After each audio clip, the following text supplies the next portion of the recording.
ఒకనాడు గరుత్మంతుడు శ్రీకృష్ణుడి వద్దకు వచ్చి, కృష్ణ, ఈ లోకంలో నాకన్నా వేగవంతమైన ప్రాణి లేదు కదా అని పొగరుగా మాట్లాడతాడు.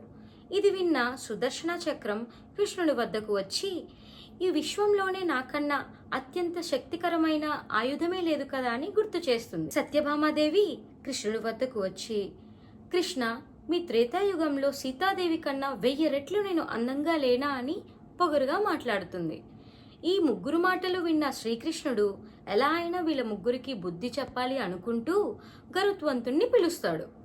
పిలిచి, హిమాలయాల వద్ద నా కోసం ఒకతను తపస్సు చేస్తూ ఉంటారు, అతని వద్దకు నువ్వు వెళ్ళి, ద్వారకలో నీ కోసం సీతారాములు వేచి చూస్తున్నారు, నీకై కబురు పంపారు అని చెప్పమంటాడు.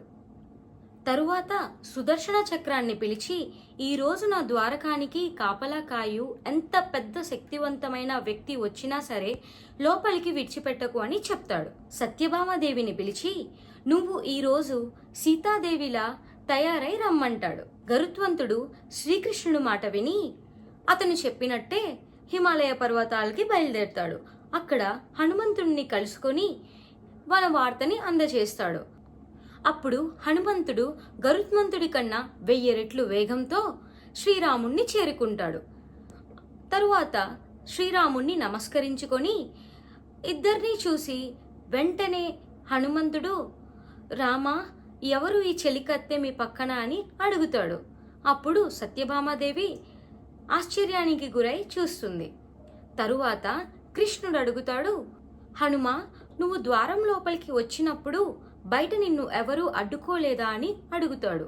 అప్పుడు హనుమంతుడు నవ్వుతూ, మీ దగ్గరికి రావడం ఆలస్యం అవుతుందని ఒక చక్రం అడ్డు వస్తే దాన్ని నేను మింగేశా అని చెప్తాడు. ఇదంతా జరుగుతుండగా చివరిలో గరుత్మంతుడు వచ్చి, ఇంత వాయువేగంతో నువ్వు వచ్చేసావా అని చాలా ఆశ్చర్యంగా చూస్తాడు. ఇలా శ్రీకృష్ణుడు గరుత్మంతుడికి, సుదర్శన చక్రంకి, సత్యభామాదేవికి బుద్ధి చెప్పాలని అనుకుంటాడు. ఈ కథ సారాంశం మనకి ఏం నేర్పిస్తుంది అంటే, మనలో ఎంత శక్తి ఉన్నప్పటికీ కూడా అవతల వాళ్ళని ఎప్పుడూ తక్కువ అంచనా వేయకూడదు.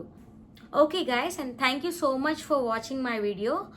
అండ్ మీకు ఇంకా ఎక్కువ ఇలాంటి కథలు అండ్ వీడియోస్ కావాలి అనుకుంటే, and please do subscribe my videos and click the bell icon, then you can get more videos of mine. Bye guys, see you on next video.